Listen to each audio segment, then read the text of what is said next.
everyone, and welcome to Moneyline with Nancy. I am Nancy Naji, and as you can see, we're still here covering the IMF World Bank annual meetings. Is a week-long event. Of course, like we mentioned earlier on, it's a week-long event where you get to hear different sessions, plenaries, different conversations around the 190 member countries of the International Monetary Fund and the World Bank. All right, today, the International Monetary Fund released, of course, its 2025, that's October 2025, Global Financial Stability Report. And the message is clear. Beneath the surface calm, the ground is shifting. Financial stability risks remain elevated, the IMF says, even as markets appear to have found comfort in calm seas. But as the IMF warns, that calm may be deceptive. The report flags stretched asset valuations, growing pressure in sovereign bond markets, and the expanding footprint of non-bank, listen in, non-bank financial institutions, all combining to form a fragile foundation for the global financial system. While liquidity remains deep in the global foreign exchange market, the IMF notes that it is still highly vulnerable to shocks, from geopolitical flare-ups to funding pressures, and this can raise borrowing costs, widen bid-ask spreads, and trigger abrupt volatility in exchange rates.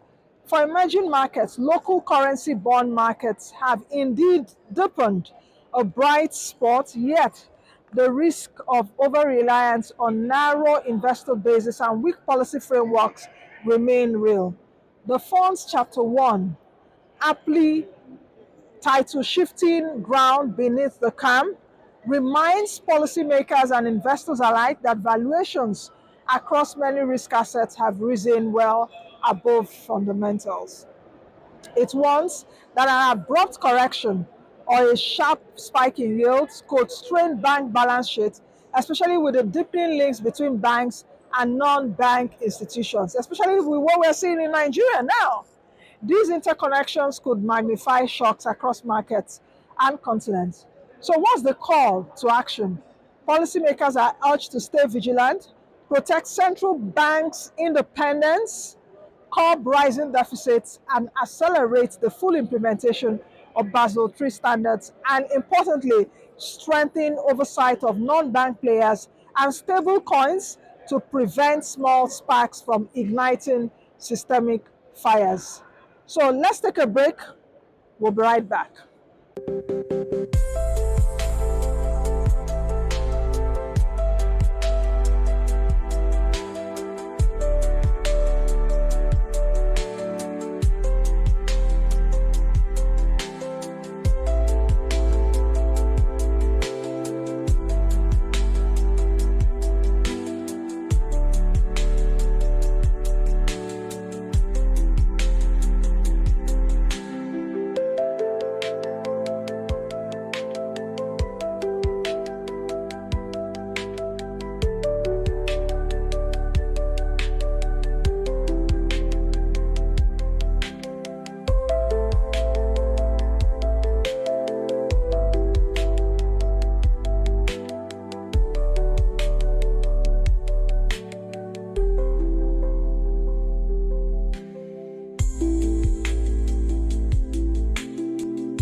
All right, welcome back.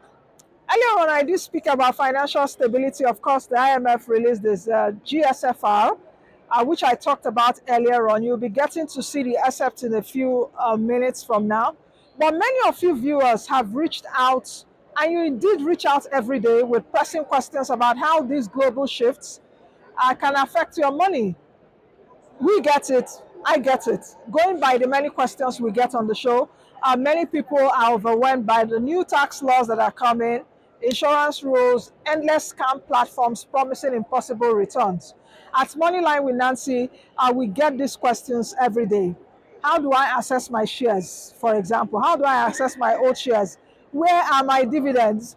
Which investments are still safe? How can I avoid scam platforms? Now it's time to get real answers directly from the experts.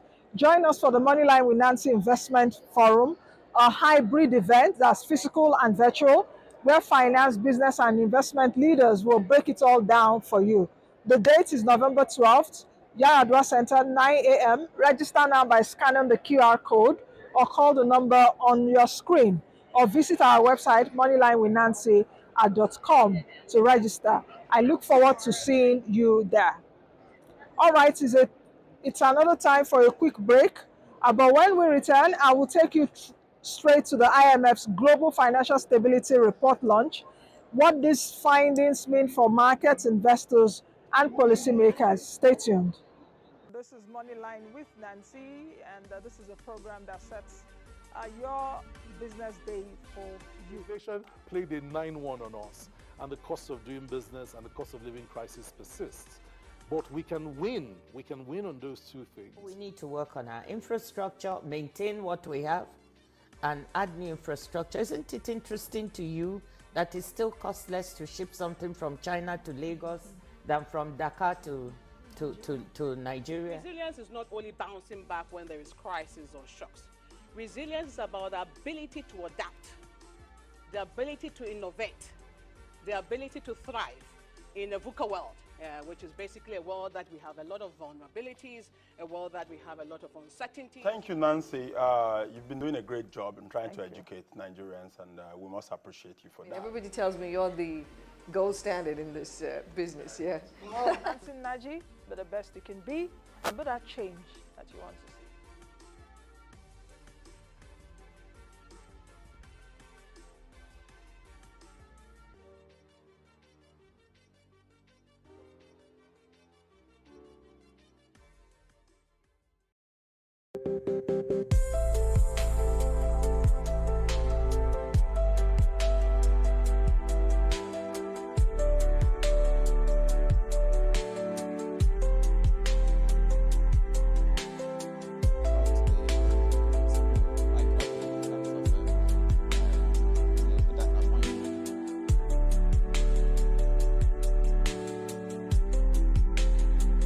Welcome here to the IMF and the press conference for the launch of the GFSR.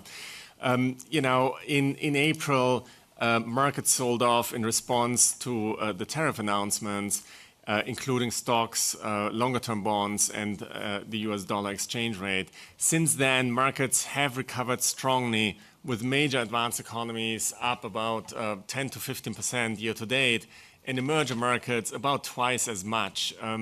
Gold has rallied very strongly in response to high policy uncertainty. And so at this juncture, financial conditions are fairly easy across markets and across countries. Now, having said that, we see three vulnerabilities that we really highlight in the GFSR. The first one is that asset prices are stretched, and so they are vulnerable to a readjustment in valuations.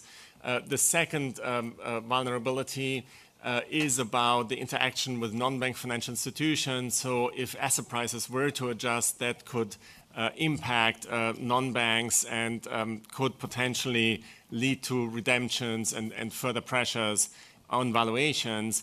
And then thirdly, longer-term bond yields have risen in a number of countries in recent years, and some of that is reflective of fiscal concerns around the world in many countries. And these fiscal concerns could then interact with banks and non-banks. So our punchline in the Global Financial Stability Report this time is that while financial conditions are easy, the macro-financial risks remain somewhat elevated. Nigeria's economy currency lost about 3/4 of its value in the last 2 years. And I want to find out, what is IMF's advice to the government on how to improve the quality of, the value of the Naira? Given the global economic uncertainty, market disconnection, and high debt that we're seeing in emerging and low-income countries, what are your recommendations for proactive macro-prudential policies that governments can take to address systemic risks and prevent the buildup of financial imbalances? In terms of the Nigerian economy, of course, exchange rates are important buffers to adjust the domestic economy relative to shocks. A depreciating exchange rate is not necessarily a bad thing. It may actually be a good thing in order to restore equilibrium. And we have indeed seen in Nigeria, many steps to strengthen policy frameworks, such as on the monetary policy side. And, we generally do recommend moving towards more flexible exchange rates. Yeah, in addition to monetary policy actions, revenue collection has strengthened in Nigeria, and transparency in terms of FX reserve positions have improved. I think all of this has contributed to lower inflation from more than 30% last year to 23% this year, as well as improved FX reserve positions in Nigeria. So the direction of travel appears to be positive. That said, I think sub-Saharan Africa in general is continue to face headwinds, while growth has been pretty strong. During this period where financial conditions are easy, capital flows are resuming.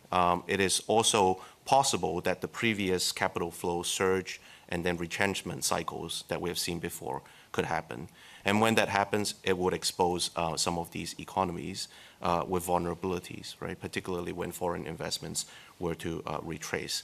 So it is important for countries to continue to improve the fundamentals on the fiscal and monetary policy side, but also in terms of developing more structural policies like revenue mobilization, as Nigeria is trying to do, debt management, and hopefully also support from the international community.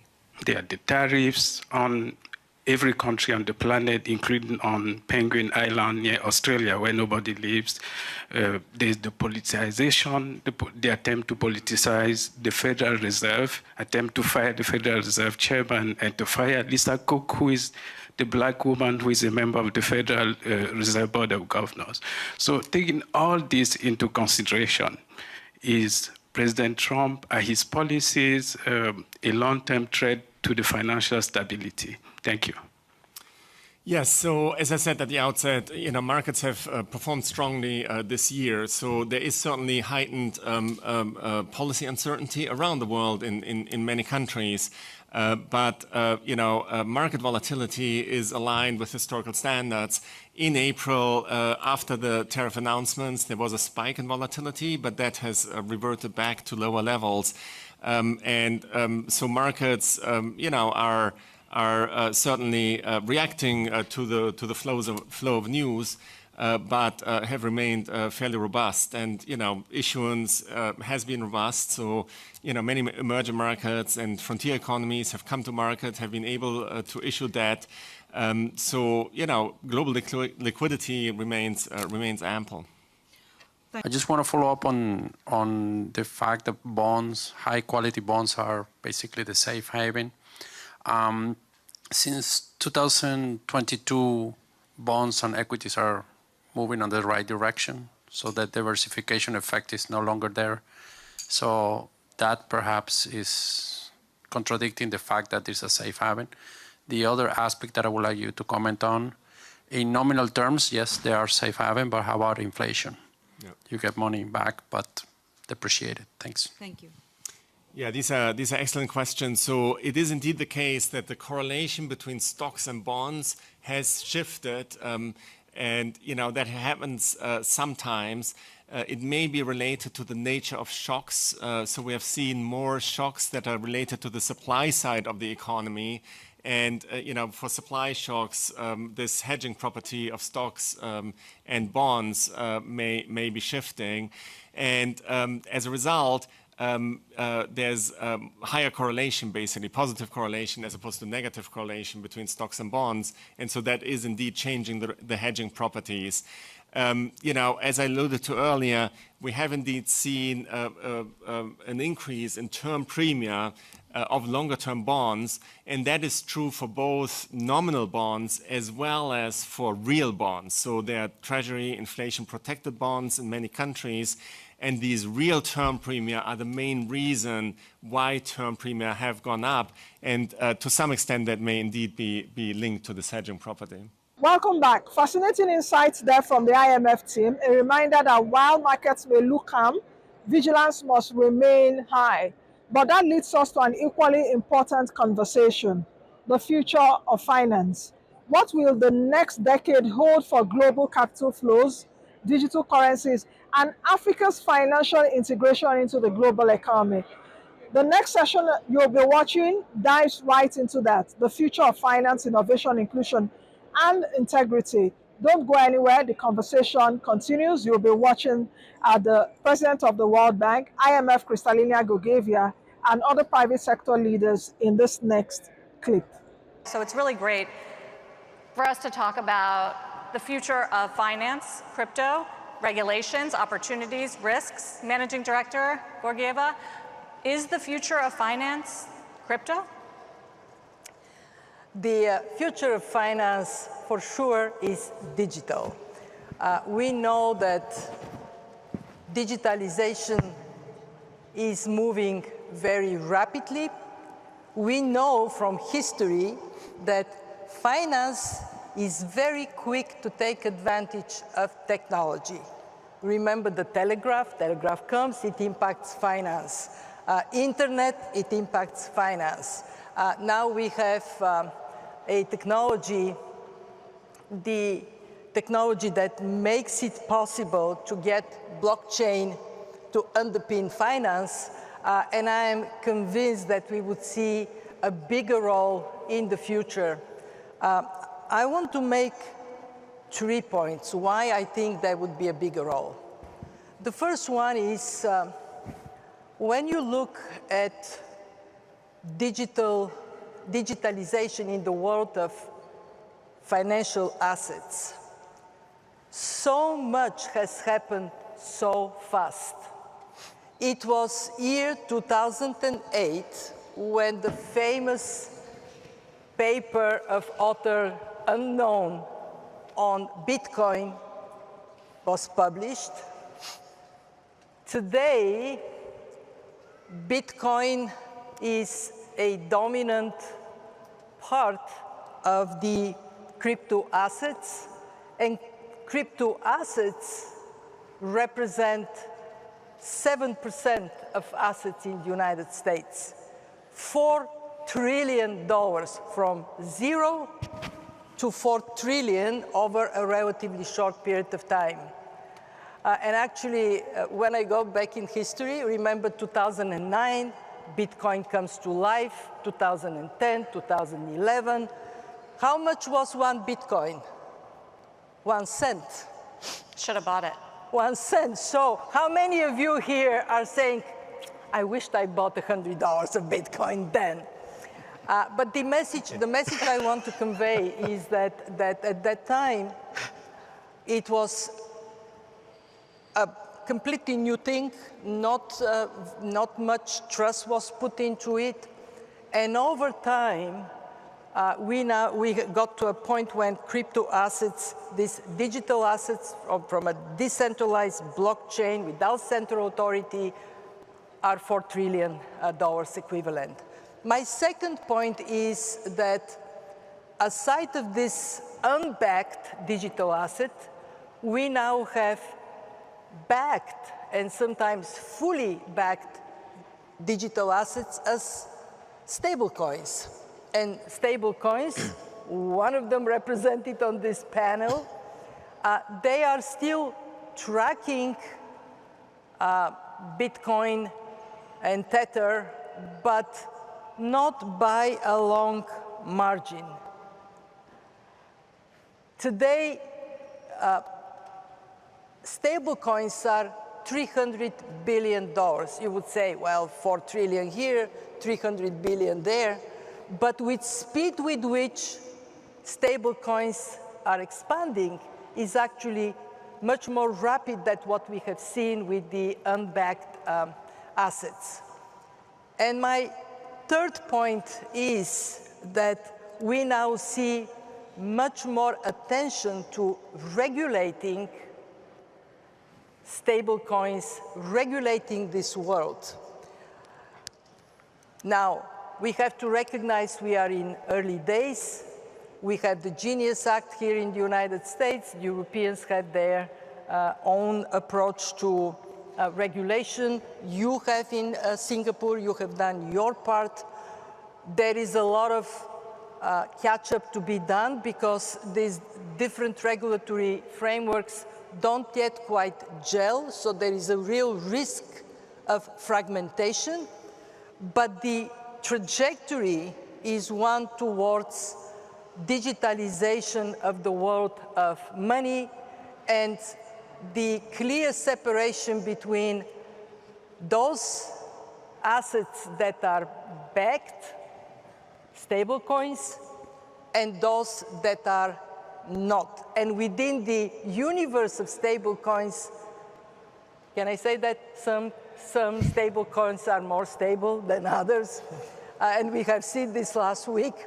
I think we will be, we all as international community, we are interested to see stability, regulatory environment that is fit for the future and one that delivers advantages to whom? To people, to households, to businesses, to decision makers. So yes, we are moving. But there's work. There are risks, and I'm here at the IMF, we are paid to worry about risks. So let me finish with this. The biggest risk I see is actually risk of fragmentation and confusion for the consumer side.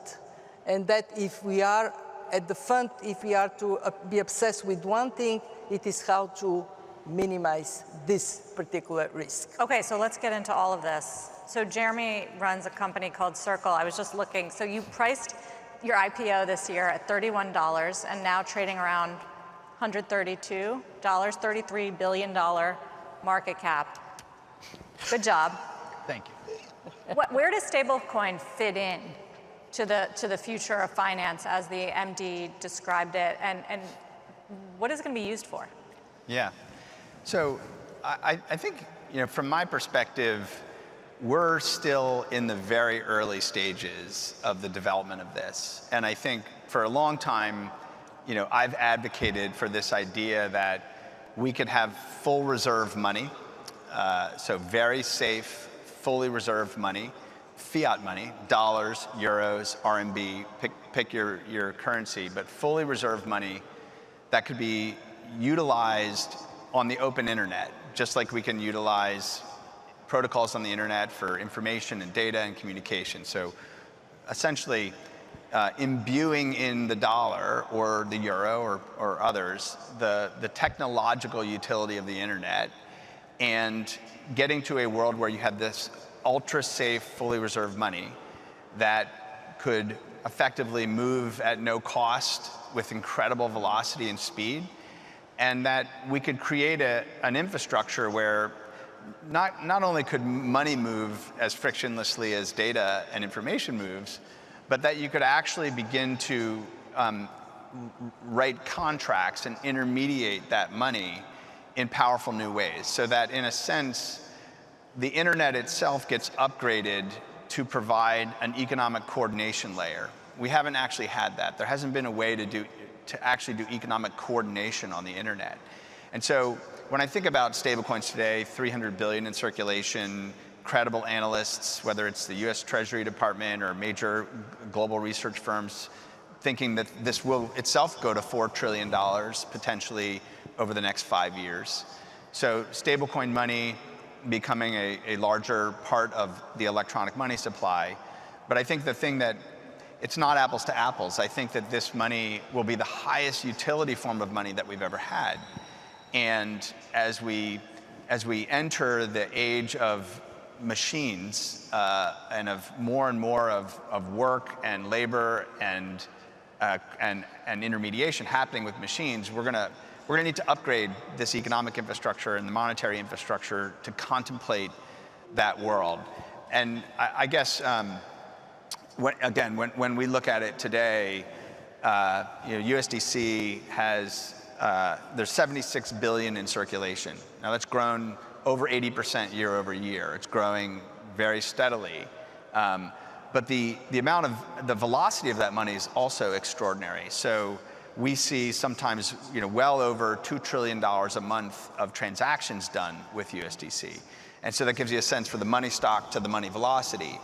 And that phenomenon, very high velocity money that any person in the world can connect to and utilize, that's just never been possible. So I think we're in the early stages. I think that we need to be thinking in several orders of magnitude in scale in terms of like transactions and utility, similar to when information could be published and shared at no cost, when the cost of deploying software went to zero, when communicating with video, when the cost went to zero, the net world output of those things like million-x'd. So I think we'll see, I don't know if it's 5 years or 10 years or 15 years, but we'll sort of, I believe, see like a million-x increase in the amount of transactional activity in the world. That poses completely new challenges for how we think about regulation in that world. And so there are a lot of new things to think about, but we're in the early days, very, very early days of this monetary phenomenon.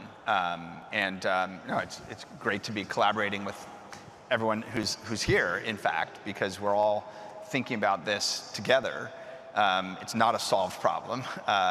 It's like where the internet was in maybe the early 2000s, like lots of opportunity, but not solved and scaled yet. I mean, I think the fact that you're sitting here in between the president of the World Bank and the IMF, tells us something about where how much of this is the future of the financial system. So Ajay, how do you see the opportunities here around digital payments, around stable coins or Bitcoin or other crypto? I know you focus heavily on the developing world, for instance. Yes, I've been hanging around with this guy for too long.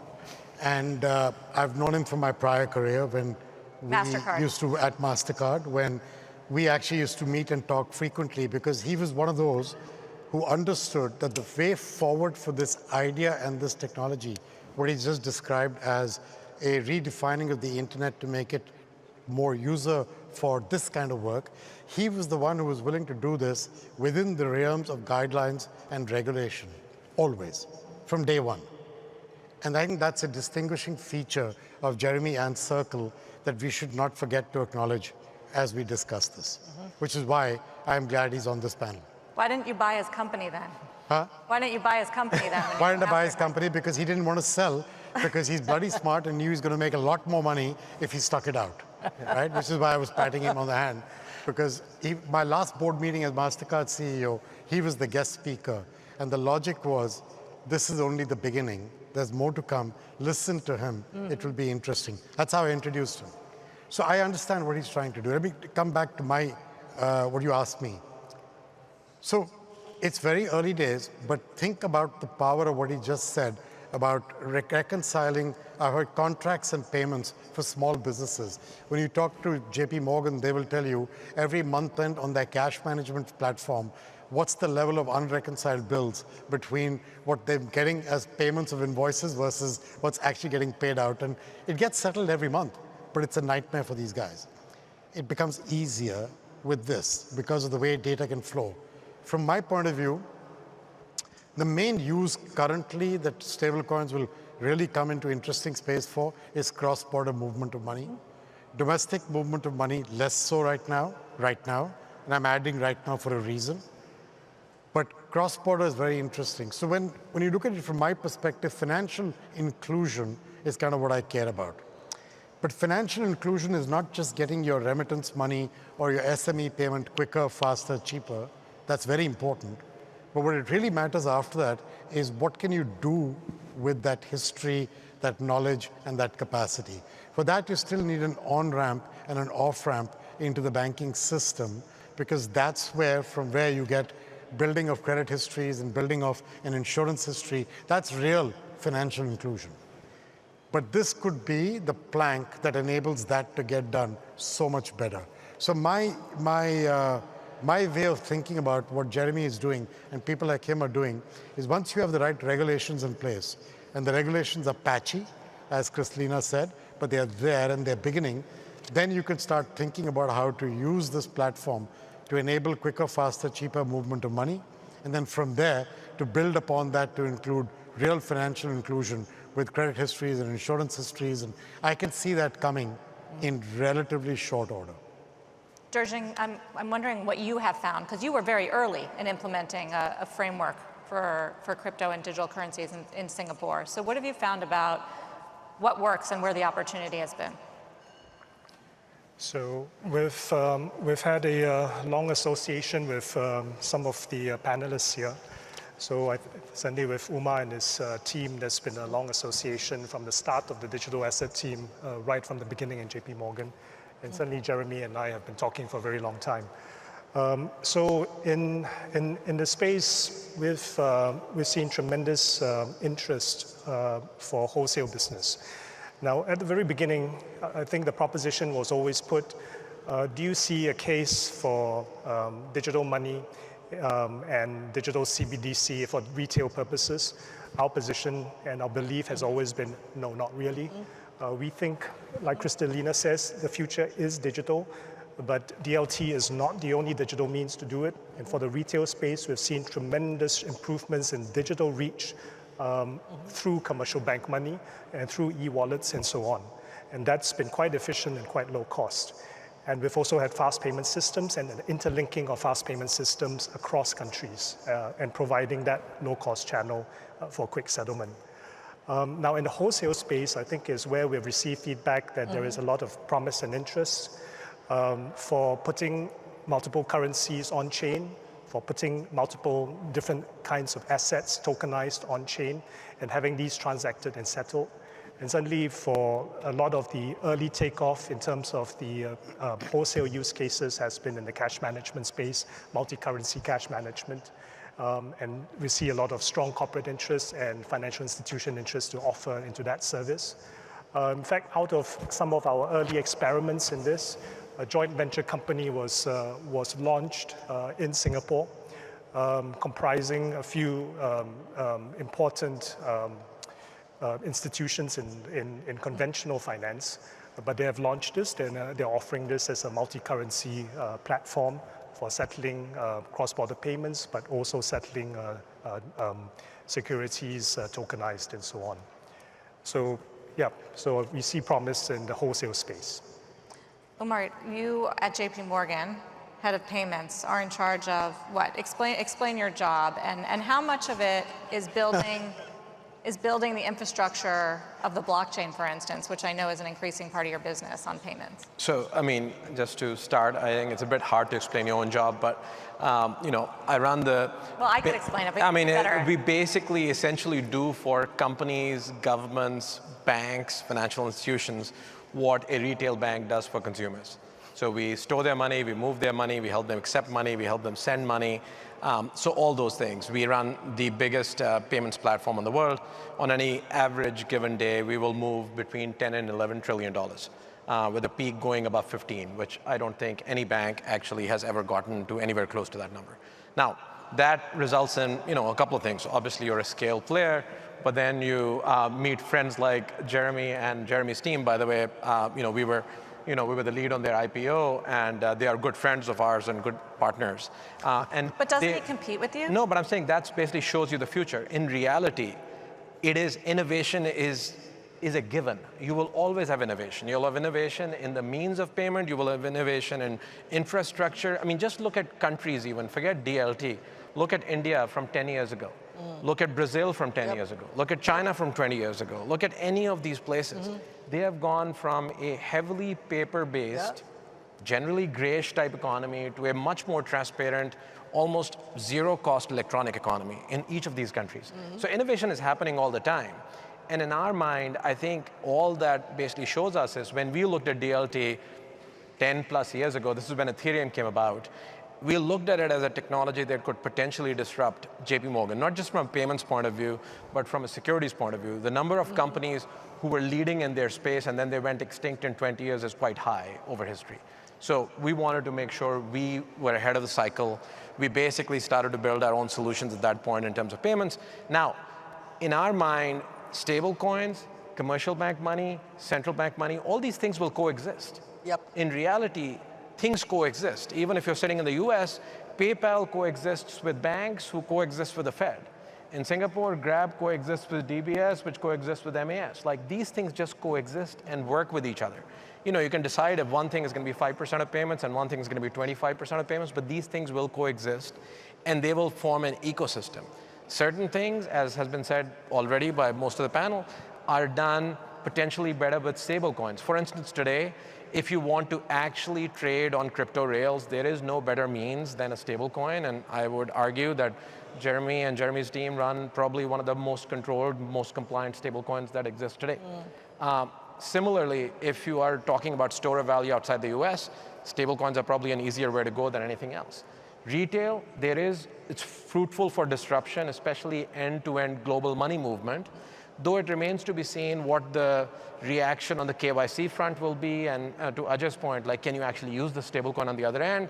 Would central banks want to get dollarized? I mean, there's a lot of questions that come in.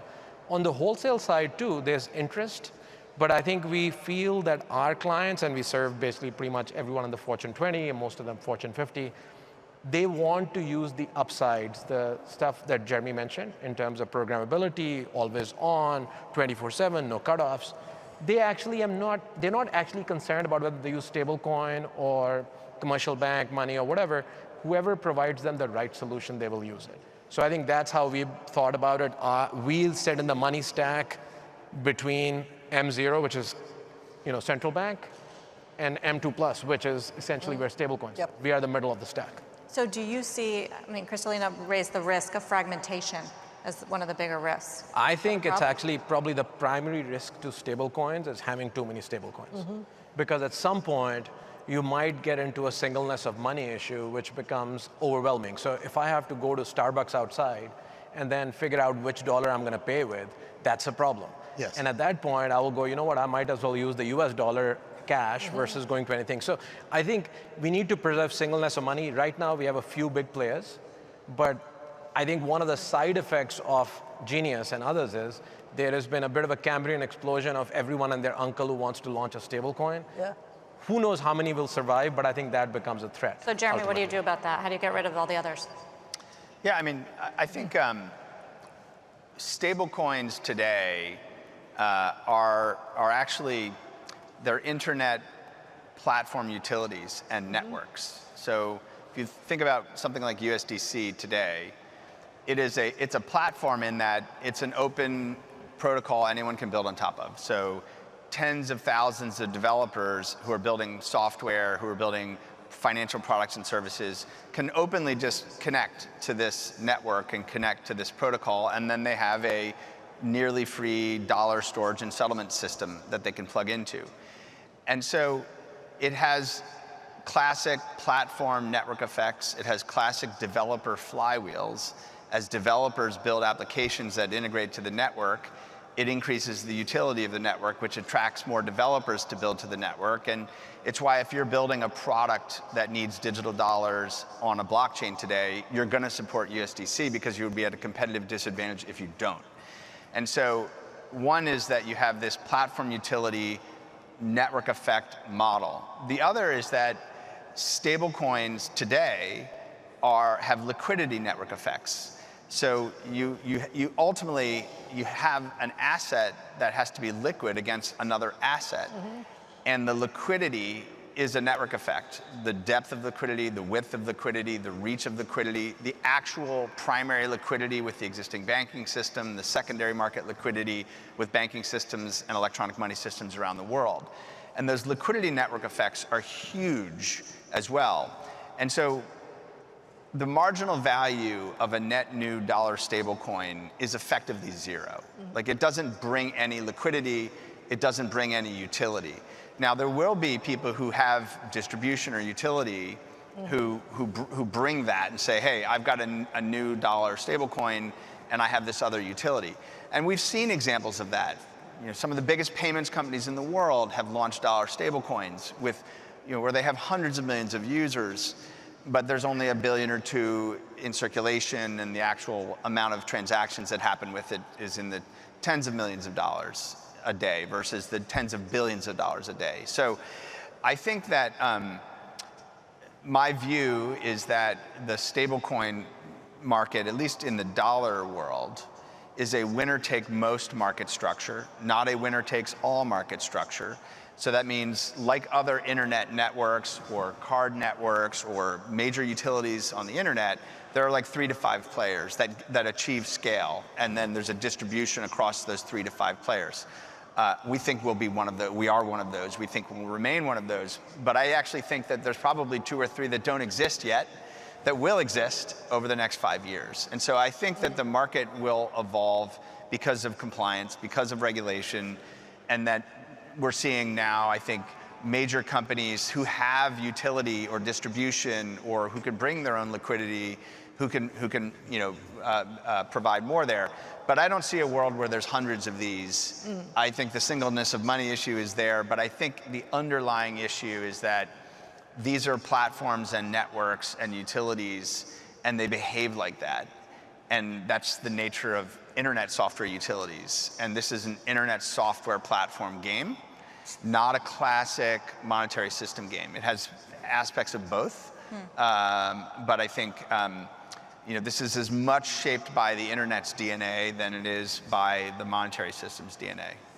Ajay, what do you see as so fragmentation, what do you see as the big risk as we sort of barrel into this future?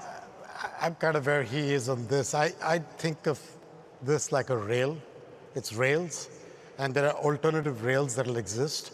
So that's the point that we were making just now. These are strong rails because they've got certain benefits to them in terms of faster, cheaper, better. But other rails are getting faster, cheaper, better too. So this is going to be an interesting competitive and coexisting move over a period of time. I don't think Jeremy and his people have ever said that they're out to replace everything else.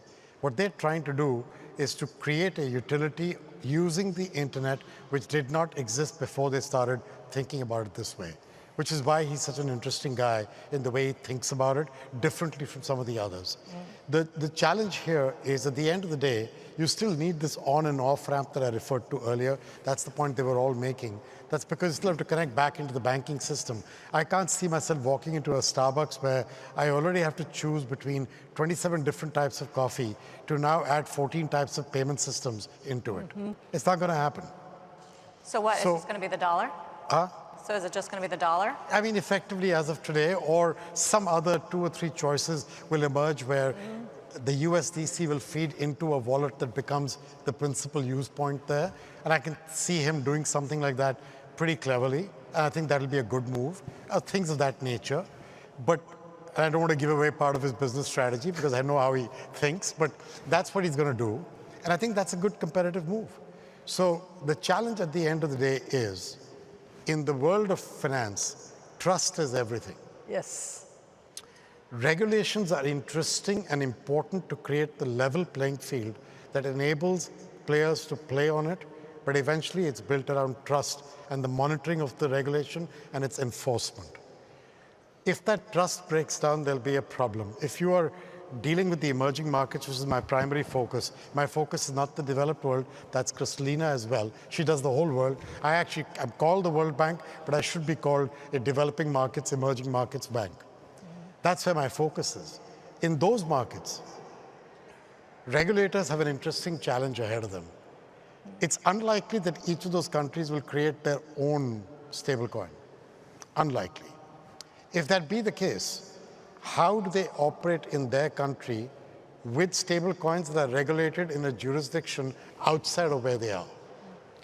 So you'll end up with an interesting discussion that Jeremy's already having, I know, but we've been having this for a few years, is that those guys are going to have to say, I can trust the regulations and the proprietary systems of the United States over this country, over that country. So if it's regulated in the US, I'll accept it. If it's regulated in Singapore with high quality of regulation, I'll accept it because that's what the MAS stands for, and so on. That's going to be an interesting issue for these countries to work with.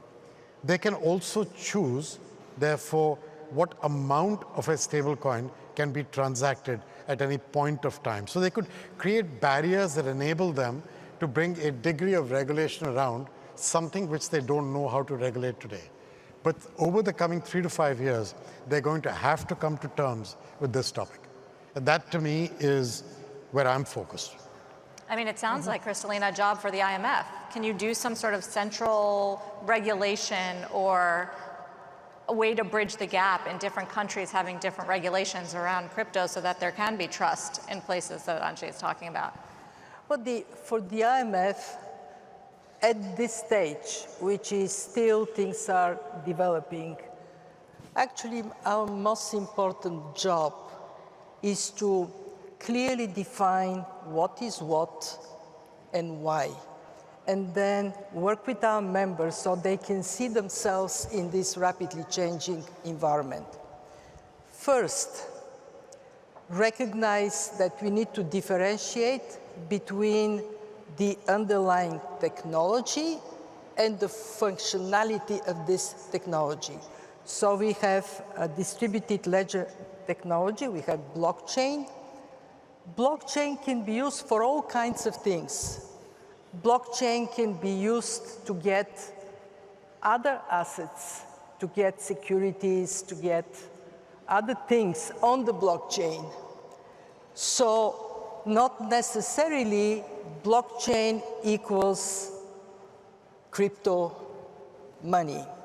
And yet, many people confuse these two things, and we actually have to help countries to see through the possibility of moving towards tokenization of other things.